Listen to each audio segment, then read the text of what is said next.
First flowers have just opened on the cup plant in the last week. This is a beautiful, tall sunflower relative. It grows really well, reseeds really well. And the leaves, if you can see, hold water. And insects. Here's some of the front part of the forest garden.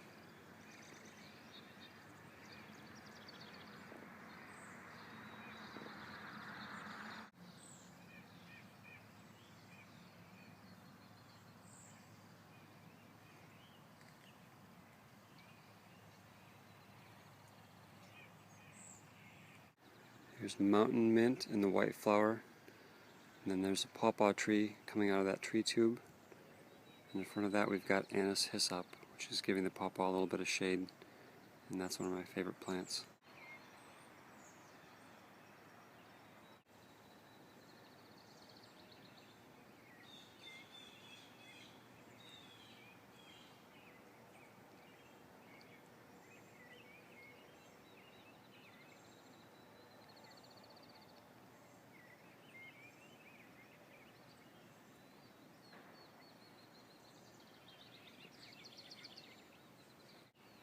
This hazelnut bush is one of the oikos hazelnuts, I think, and it's got a really prolific fruit set compared to some of the other wild hazelnuts that I have. These elderberry fruits will probably be done, be ready to pick in a month or so.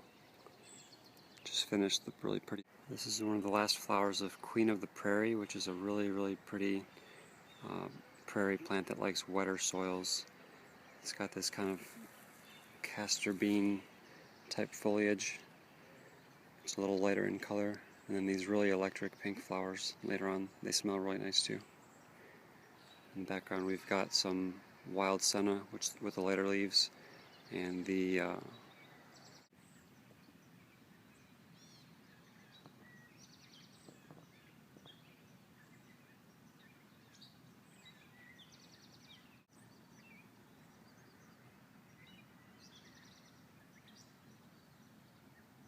here's the front of the forest garden looking north, mid-July. There's a little nursery area here, plants that I've potted up for sale or trade on the north side of my shed. These pale echinacea are just about finishing. These I think are tall coreopsis here. And the orange flower over here is butterfly milkweed. And the purple flower is spiderwort.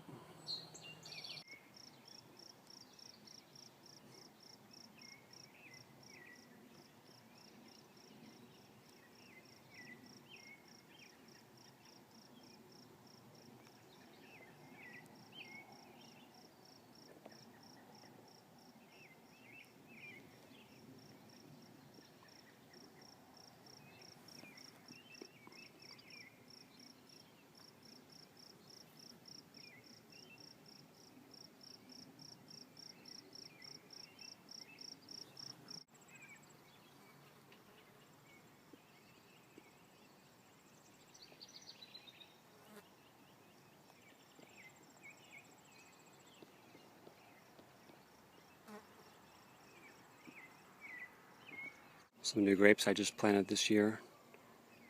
I've got to get these posts up and get them trellised, but they all are still alive.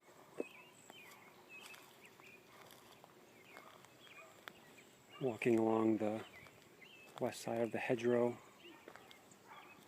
power line right of way. This hedgerow is 4 years old now. Most things are about 5 feet, I'd say, on average.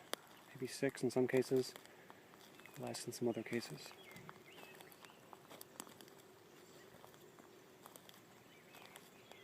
This is a hugelkultur bed that was planted maybe 3 years ago with lots of natives and mostly perennials, though there are some annuals in here too. This Monarda is just about to flower. It's got powdery mildew because of the wet weather we've had. That plant tends to get powdery mildew. purple flowers here are anise hyssop. I've got some garlic, potatoes, tomatoes. These little purple spikes are vervain. And this flower here is some kind of trefoil. A prairie trefoil of some kind. But the deer like to eat that one, so that's the first time I've seen it flower. And here we've got some chaotic wild garden beds that look just like a mess right now, but there's a lot. Here's the trail that goes kind of straight through the middle of the back 2 acres. It goes through a grove of winged sumac. I think we'll be able to see that here in a moment. Yeah, that opening in the middle. Here's a prairie planting that's I think 3 years old. The tallest plant there is rosin weed. There's some echinacea, coreopsis, butterfly weed, and orange. Probably some vervain, some other kind of... So we've got some echinacea there in the yellow flowers, some vervain. The tall grass is a big blue stem, and then the thing that's leaning over on the big blue stem is a compass plant, and it looked really majestic before the recent rains and windstorm came through. It's about 9 feet tall. Compass plant that was knocked over, I'm holding it up right now. You can see it's got little sunflower type flowers on it, and it's about 9 feet tall. It's really a pretty... The chestnut tree in the cage that I planted probably 4 years ago. It's the first chestnut that I planted here. I've got 2 of them that are this age. It's an American hybrid. And then the thing to its right, with the pea-like foliage, is a California false indigo. That's kind of what the far west border of the property looks like in the kind of north 2/3 of it. Or, I'm sorry, south. Sorry, mosquitoes are biting me. Mostly chestnuts are what you see here. That'll be the larger things, with a lot of sea buckthorn planted as nitrogen fixers, and that is an oak tree here that is growing in the wrong place, but I haven't had the heart to cut it down yet. The chestnut that's probably been in the ground 3 or 4 years, growing out of its tree tube, next to some pines and oaks and hickories that I've seeded in. Some tulip poplars that are 4 years old and they haven't grown much. They got eaten down a few times by animals. They have these. Looking at the neighbor's driveway, the west side of my property, blackberry area. Here are a lot of chestnuts and white birch and some other stuff. Pines, evergreens for windbreak and privacy. A lot of walnuts are in the middle of the frame now. And going back, we're looking north from the west side of the property. The chestnut area and the winged sumac, kind of getting into the walnut area here. And as we pan around past that little structure, we'll be getting into the oak. That sheet mulch will be a wildflower bed next year, planted from seed. There's an abandoned structure that I started that was going to be a roof catchment, water catchment roof. Now we're getting into the persimmon area. The outhouse I built is hiding behind that tree there. So what we're panning into now is all persimmons, American persimmon, with a few nitrogen fixers in there for good measure. And as we get over farther to the right, we're going to be getting into the oak savanna area. You can see one oak there in the middle. Here's an area where the soil is not very good. You can kind of see how poor and dry and sandy the soil is in areas where there's been a lot of mold disturbance and not much is growing. This is the edge of a thicket of wild American plum. It's this wild fox grapes growing on top of wild American plum. You can see more of the grapes hiding here and there. These grapes have fuzzy undersides. You can't see very well the color, but they're looking south near the back of the property, which is the south side. This is the persimmon area straight ahead now, and oak savanna in the middle. There's a wild hawthorn with lots of cedar apple rust. You can see on these leaves those little blotches, and you might be able to see spikes looking at this pretty much the south end of the property, near the property line. This area is going to be mostly evergreen someday. That catalpa that you see there is on Welch's side of the property line. Those white PVC things are my property border. So oak area, more oaks. I back to the power pole at the very southeastern corner of the property. These white posts are my property line. Everything to the right of those is not my property. This is a path that I have to maintain for the right-of-way for the power lines. Persimmon area kind of in the middle there. Oak savanna over here, and then most of what you see in this. We're seeing right in the center here is a downy sunflower, which is a colony type perennial sunflower that's going to slowly expand to fill this kind of marginal area near the right-of-way. And some of what you see as seedlings here in the ground are black oil sunflowers I scattered and then threw wood chips over. And there's some clovers in there and some buckwheat, some other cover crops, along with the dewberries and little blue stems. A new bed of prairie plants that I just planted this year from seed. It's about, well, it's a pretty good size. That's probably 400 square feet. I sheet mulched it for about a year and a half first, and then I took the sheet mulch away, pulled out whatever remaining weeds I saw, dewberries and stuff, and scattered seed. I put leaf mold down first, then scattered the seed, then put more leaf mold, and then I didn't water, so everything that's here is just coming up naturally. But pretty good germination in areas, although the moles are coming in and making my life hell and trying to ruin everything now that things are getting started. But you see here that's pretty nice thick germination. And this should be a beautiful wildflower garden in a year or two. The outhouse I just built, and then this area is persimmons, some wild pine trees that I've let go because those are nice for giving the garden a little bit of shape in the early years. More persimmon area here with oak savanna in the background, and in the foreground is this planting I did of sunchokes and downy sunflower, along with clovers, buckwheat, and palace here is my outhouse. It's not finished yet, but it's serving the purpose for the time being. Bucket system, not a hole in the ground, so finally can relieve myself of the garden. This is what's going to be the pawpaw patch someday if these plants survive. They've been in the ground about 3 or 4 years, and most of them, well, none of them are their tree tubes yet. I'm hoping one of these years they're going to get their roots established and shoot up. They are still alive for the most part, so hopeful. There are some cherry plants in the background. The large bush here in the center is a wild black cherry. The little wild gooseberry plant that I transplanted from the woods at the Coffinger's house. These berries are ripe now. They've got spiky little fruits on them. The spikes are kind of soft, but you'd have to really cook them to make anything out of them. The skins are a little panorama near the shed area. The vegetable garden. That's a little shed that Jackie's boyfriend Fred was building. The overgrown vegetable garden and shed. Hugelculture bed. Hedgerow. Pile of wood chips that's shrunk pretty well. And mostly unplanted areas. New wildflower bed I planted from seed from Prairie Moon. This was sheet mulch for a year or more. And this is in kind of a dry, half shady spot underneath these white pine trees near the blueberries. This one has not taken off as well as the other one that is planted farther south.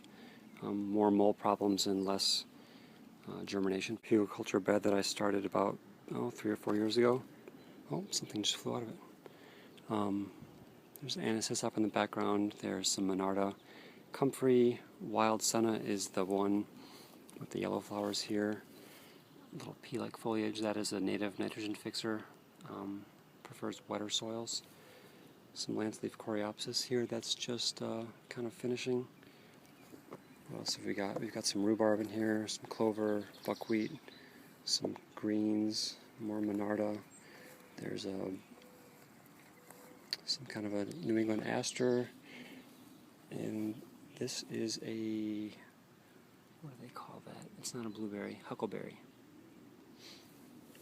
And over here, we've got an area with more blueberries, more cover crop of buckwheat. We've got some sunchokes, we've got clovers, we've got radishes. Wormwood is this tall feathery thing in front of the camera right now. Sunchokes in the background, some regular old sunflowers in there. There's an alder in that tree too, although I'm not sure if it's still alive. These are some of my first ripe blueberries at this garden.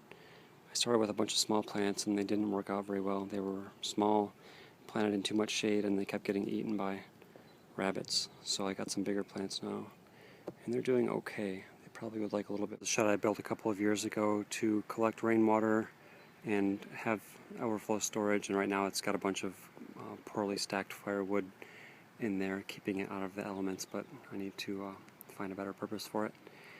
And I built that all out of scrap materials. I don't think I paid for anything except the connectors, really. And it's good for rainwater, but there's a groundhog that's dug a tunnel underneath it now, which is kind of bumming me out. Next to it, we've got a sassafras grove, or what is going to be if the deer ever allow it to grow up. I keep browsing it every year, but I'm letting this revert to forest because it blocks the noise and ugliness of Welch's truck parking lot in the background. And there's a couple pawpaws planted in here. This is a 5-year-old bed of wildflowers. You can see there's a lot of Monarda is the light purple flower. There's an early kind of goldenrod here. There's one with the white spires on it. I think maybe Culver's root, but I could be wrong about that. Let's see if we can get a shot of this bee working on it. No, not really. But it's a beautiful. So here is there's the shed on the right hand side, looking west toward the setting sun. There are these 2 tall trees. There's a black cherry and a silver maple. There's a woodland shade garden. There's some Solomon seal arching you see there. Beyond that, there's a bunch of plum trees.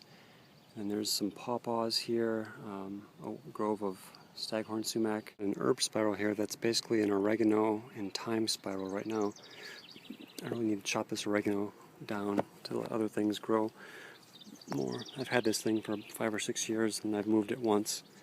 And oregano is very competitive here at this site. So we've got some thyme and some garlic chives, and a lot of the other stuff is kind of faded out. But the bees like the oregano flowers. Here's the dark understory of an apple tree. We're looking north right now. So on the south side you've got some clovers and a few sunflowers and catnip, and there's a gooseberry in there. And as you get farther toward the shade, you've got mint and nettles. I wouldn't recommend planting wood nettles under your apple tree. It's a great plant to have. This is the native pollinator habitat, and there was a lot of activity here a few minutes ago when I was checking, but they may be a little nervous about me being here with the camera. But you can see some holes are being filled fresh. So there's little heads and tails coming and going and filling in these cavities with chewed up plant matter and sand and mud and other stuff, who knows what, bees and wasps. This is swamp milkweed, which probably would be happier in a swampier area than my dry sandy site, but it's a beautiful plant and it grows okay here. I do give a little bit of extra watering. I see a milkweed bug on there. I saw some bees a minute ago, but I might have scared them off. But it smells nice. So now we're looking north in the front area of the garden. Got pawpaw there with anise hyssop and mountain mint and yellow clover. A couple of seedling catalpas that came up in the wood chips back there. Another pawpaw hiding behind the wild senna and monarda in that bush in the center. And we've got leaf pile. We've got Nanking cherry there in the back by the White House. This is the wildflower garden here, with cup plant being the tall thing, just starting to flower. Echinacea just kind of finishing. Coreopsis just finished. So here's a pond with tadpoles in it. It's sprinkling a little bit right now. You can see some of these guys have to have legs by now and be crawling out. I have yet to see that moment, but I'm waiting for it. They're getting pretty big. They're probably about as big. Kind of entrance of the garden. There's a Nanking cherry on the left-hand side. A material drop-off for leaves and wood chips. As we pan over here, we've got this thing right in the center now is a magnolia. There's a high bush cranberry behind that. We're getting into kind of a hedgerow here. We've got cup plant, which is the tall thing. We've got some giant miscanthus grass, and then some arborvitae and some holly. And we've got a bunch of mint here as a ground cover. And this mint is doing pretty well. It's just starting to flower. And when it's sunny in the daytime, you'll see like there are bees almost sleeping in the flowers. I see that sometimes. on these sunflower relatives especially. If you come early in the morning, there will be bumblebees sleeping and kind of resting for the night on the flower, which is super cute. These look like little honeybees here. Probably can't see very well. But this is really successful sunchokes, Jerusalem artichokes near the road. They're right near a vent to Welch's wastewater system. So maybe the extra moisture and heat does something. Because right next to them, what we're seeing right here are the same plants. They've been in the ground maybe a year longer, but they don't grow nearly as tall or as vigorously. And I don't know if it's because of microclimate, or it can't be the soil because the soil is the same, or overcrowding or what, but it's always been puzzling. I try thinning these out and they still don't. So here I'm standing in the power line right of way, panning around. You can see some of the hedgerow here, serviceberry, hazelnut, elderberry, red osier dogwood, etc., etc. Now we're looking due south. And over here is a little recently made campfire area, some apricots I've planted. And this is where we're talking about building a house here after this garage gets... Here's some tomatoes and potatoes. There's a potato with lighter colored leaves that I planted here in this pile of 2-year-old leaf mold. And the plants are growing really well. I should have staked them up somehow. They're kind of sprawling, but they're pretty happy in that soil. Or that. I lose my Wild Ones membership over this, but this is a butterfly bush that I planted. These seem to die back to the ground every winter and regrow, but it's just started flowering now for the first time in the last few days. Really nice smelling lilac type flowers in July into August, and good nectar source, if not a good host plant for all kinds of butterflies and birds. And around here we've got big blue stem is the tall grass. Got some evening primrose and some monarda with the light purple flowers. Coreopsis just finishing with the yellow. A Siberian pea shrub, which is a small tree or large shrub, nitrogen fixing plant that makes little bean pods. And it's growing with this pear tree, which has branch spreaders in it to try to give it a better form, because pears like to grow really upright. But there are some pears on this tree. See there. There's probably a dozen or more. It's got some kind of a leaf problem, but I don't think it's doing too much damage for the moment. But these seed pods on this pea shrub are just finishing. A lot of them are actually overripe and they burst and sent the seeds out. Haven't seen this plant reseed itself here. I don't know if it does that well, but I saved a bunch of the seeds this year, so hopefully I can plant a bunch more. Then this stuff that's laying over is the oregano. Some of the oreganos have a whiter flower, some of them have a more purple flower. And then we've also got some swamp milkweed here with the one flower, and then in the background of that there's some orange coneflower, which is a kind of echinacea. So here, this tall tree in the center is a honey locust that was just here on the site, and I'm letting it grow. Below that are some Jerusalem artichokes. Then this thing with the heart-shaped leaves is a little leaf linden, or a lime tree, Tilia cordata. It has edible leaves you can put in salad. Behind that are some apple trees that my grandfather planted. There's sort of a golden delicious there in the middle. And then next to that is a Jonagold, and I think it's a red delicious is the last one.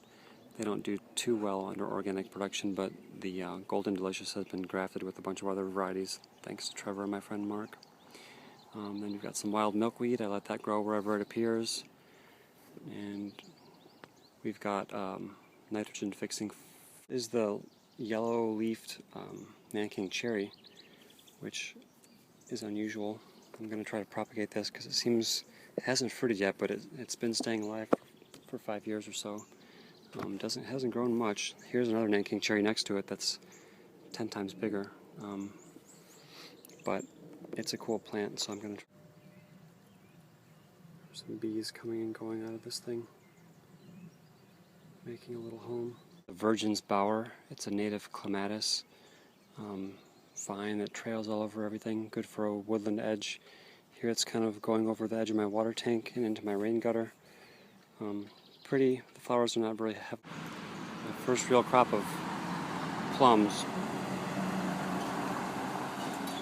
This is in my front yard. There's a few on there. Some Nanking cherry bushes in the background. apple mint as a ground cover. Some comfrey.